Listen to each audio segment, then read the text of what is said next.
प्रियजनों, जैसा कि आप जानते हैं, हर देश में अपनी एक पारंपरिक चिकित्सा पद्धति होती है जिसको हम ट्रेडिशनल मेडिसिन के नाम से जानते हैं। ये वहाँ के अपने देशवासियों की स्वास्थ्य की रक्षा करती है निसंकोच। इसको जब विश्व स्वास्थ्य संगठन जो 1948 में बना, उसने भी इसको मान्यता दी। उसका मुख्य कारण यही था कि वो काफ़ी पहले से इस चिकित्सा पद्धति से वहाँ के देशवासी इससे फ़ायदा उठाते थे और अपने स्वास्थ्य की रक्षा करते थे। आज हमारे देश में भी जो आयुर्वेदिक चिकित्सा पद्धति है, जिसको हम हर्बल मेडिसिन के नाम से जानते हैं, जड़ी बूटियों वाली मानते हैं, ये बात सही है। ये किसान ने जिस प्रकार से गाँवों के अंदर इसे एक प्रकार से पैदा किया, अर्थात चाहे सब्जी के रूप में, फलों के रूप में, पेड़ों से, पौधों से, जब हम इसको अपने जीवन में खाद्यान्न के रूप में सेवन करते हैं तो एक प्रकार से वो भोजन बन जाती है। पर जब कभी बीमार होते हैं तो वो दवाई के रूप में काम करती है। तो आप ये जानें, इन सब का जो माध्यम है वो पौधों से, पेड़ों से, अर्थात प्राकृतिक तरीके से निकलने वाला एक साधन है। रही बात है आज विशेषकर जो नई जनरेशन है, जो पाश्चात्य सभ्यता से प्रभावित है, इंग्लिश से प्रभावित है, वो शायद ये समझते हैं ये ऐसी पारंपरिक चिकित्सा जो कि अनुभव के आधार पर चलती आई है, शायद आज की बनिस्बत उतनी गुणकारी नहीं है। पर ये अवश्य उनको जानना चाहिए, वो माने या ना माने। यहाँ तक कि जो मॉडर्न मेडिकल सिस्टम के डॉक्टर्स भी हैं, उसको जड़ी बूटी कह के, अनएथिकल कह के, अनकॉल्ड फॉर, मैं समझता हूँ अनावश्यक है, और अकारण ही उसके बारे में कुछ ऐसा कहते हैं जो उनसे अपेक्षित नहीं है। रही बात है कि ये बात सत्य है कि हर चीज़ का एक क्लिनिकल प्रूव होना चाहिए, इसमें कोई दो राय नहीं है। तो क्यों ना हम ये समझें कि यदि हम किसी भी बीमारी में उस चिकित्सा पद्धति को आज के हिसाब से, अर्थात जो आज के जो तौर तरीके हैं, अर्थात साइंटिफिक प्रूव करने के, उस पर यदि हम उसको सिद्ध करते हैं और वो उसका फ़ायदा भी देती है, तो शायद उसको मानने में या करने में कोई बुराई भी नहीं है। रही बात है कि ये हम सब अच्छी तरह से जानते हैं, आयुर्वेद चिकित्सा पद्धति जो जड़ी बूटी से बनी हुई है, हमारे देश में क्यों सफल रही है, इस पर भी सोचने की ज़रूरत है। हम सब जानते हैं ये जड़ी बूटियाँ अवश्य ही हमारी फसलों से पैदा होती हैं, अर्थात क्रॉप्स। और ये क्रॉप्स तभी संभव है, स्वस्थ तभी होती है जब हमारा क्लाइमेट वहाँ का, जहाँ जड़ी बूटियाँ होती हैं, खाद्यान्न पैदा होते हैं, वो अवश्य ही स्वास्थ्य की दृष्टि से ठीक होते हैं। तो आप ये जानिए, जो क्रॉप है उसके लिए क्लाइमेट भी वैसा अनुकूल होना चाहिए, ये दूसरा विषय है।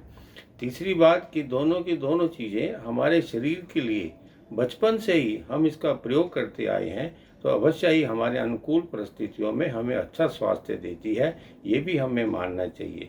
तो आप ये जानें, हमारे शरीर के लिए जो एक कॉन्स्टिट्यूशन बुनियादी होना चाहिए, ज़रूरी होता है, उसके लिए ये एक प्रकार से सफल है, सिद्ध है। तो आप ये जानिए कि क्रॉप अर्थात फसलों से बनने वाली ये जड़ी बूटियाँ और अच्छे क्लाइमेट में पैदा हुई, और साथ में शरीर के लिए जो हमारे बॉडी का जो कॉन्स्टिट्यूशन है उसके लिए तर्क संगत है, अर्थात सिद्ध होती हैं। तो मैं ये समझता हूँ कि जड़ी बूटियाँ हमारे देश में हमारे वातावरण से संबंधित हैं, और ये हमारे लोगों की बॉडी के कॉन्स्टिट्यूशन के हिसाब से भी ये कारगर हैं। तो आप ये जानिए कि इसको हम पीछे नहीं कर सकते, इसके बिना यदि हम काम चलाएंगे तो शायद मुश्किल हो जाएगा। हर किसी के जो डीएनए में, हमारे शरीर में अवश्य ही ये है, चाहे वो कोई एलोपैथी के डॉक्टर भी हों या सामान्य हों, चाहे आयुष के हों या कोई भी व्यक्ति हो। रही बात है कि ये आयुर्वेदिक चिकित्सा पद्धति, इसका जो मूलभूत सिद्धांत है अभी मैंने आपको कम शब्दों में साझा किया। रही बात है, जैसी ज़रूरत होती है वैसा काम करा जाए तो ज़्यादा अच्छा होगा। आप ये देखेंगे, यदि प्रिवेंटिव मेडिसिन के रूप में इसका हम प्रयोग करेंगे तो शायद हम बीमार ही कम होंगे। अर्थात हम यदि फल खाएंगे, सब्जियां खाएंगे जैसे खाने चाहिए प्राकृतिक रूप में, तो शायद हमें बीमारियां ही नहीं होंगी। तो मेरा जो कहने का अर्थ है कि प्राकृतिक रूप से मिलती जो चीज़ें हैं, खाद्यान्न पदार्थ हैं, उसका यदि हम सेवन बिना मिलावट के, अर्थात मिलावट का यहाँ मतलब है यदि हम बिना ऐसे अप्राकृतिक चीज़ों के मिश्रण से, जैसे तेल है या मसाले हैं या अन्य जो चीज़ें हम अपने स्वाद के लिए मिलाते हैं, वो सब ना खाएं और इनको हम प्राकृतिक रूप से सेवन करेंगे तो शायद बीमारियां नहीं होंगी। इसका मुख्य कारण ये है कि हमारी जो इम्यूनिटी है वो अवश्य ही अच्छी रहेगी। ये अच्छी रहेगी तो आप ये जानिए, जो शरीर के अंदर इन्फेक्शन हो रहा है या फॉरेन बॉडी बढ़ रही हैं, जिस प्रकार से टॉक्सिक जो हमारी चीज़ें हैं शरीर के अंदर बढ़ रही हैं, उन सबको कंट्रोल करने में भी ये जो जड़ी बूटियां हैं या आयुर्वेदिक मेडिसिन के नाम से जो सेवन होती आई हैं कई समय से, तो उसको हम यदि हम सेवन करेंगे आज भी तो शायद इम्यूनिटी भी अच्छी रहेगी, वो एक प्रकार से इन्फेक्शन को कंट्रोल करने में सहायक होगी। ऐसे ही जो इन्फ्लेमेशन हो रही है कई कई चीज़ों के साथ हमारे शरीर के अंदर, उसको भी रोक पाएंगे। तो आप ये समझिए कि ये आयुर्वेदिक चिकित्सा पद्धति का यदि हम एलोपैथिक मेडिसिन के साथ प्रयोग करते हैं तो इसमें कोई बुराई नहीं है। ज़्यादातर लोगों के मन में धारणा है कि एलोपैथिक चिकित्सा के अंदर हम आयुर्वेदिक चिकित्सा का कैसे प्रयोग कर लें। ऐसा कुछ नहीं है, ये एक प्रकार का मिथ है। यहाँ तक कि जो पढ़े लिखे लोग भी हैं इस पर ऐसा सोचते हैं।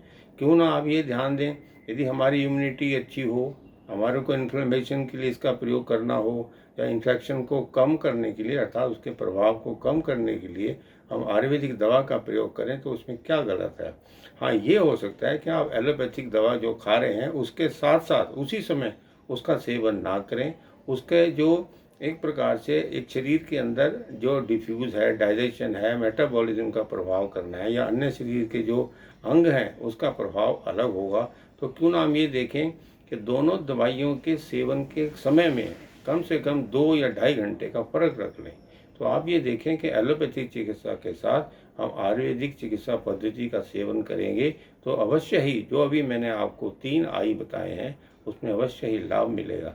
तो ध्यान रखें, एलोपैथिक चिकित्सा के साथ, मॉडर्न मेडिसिन के साथ अब आयुर्वेदिक जो दवाइयाँ हैं, जिसको हम दवाइयाँ भी कहते हैं और यदि हम जड़ी बूटियाँ भी कहें तो इसमें कोई बुराई नहीं है।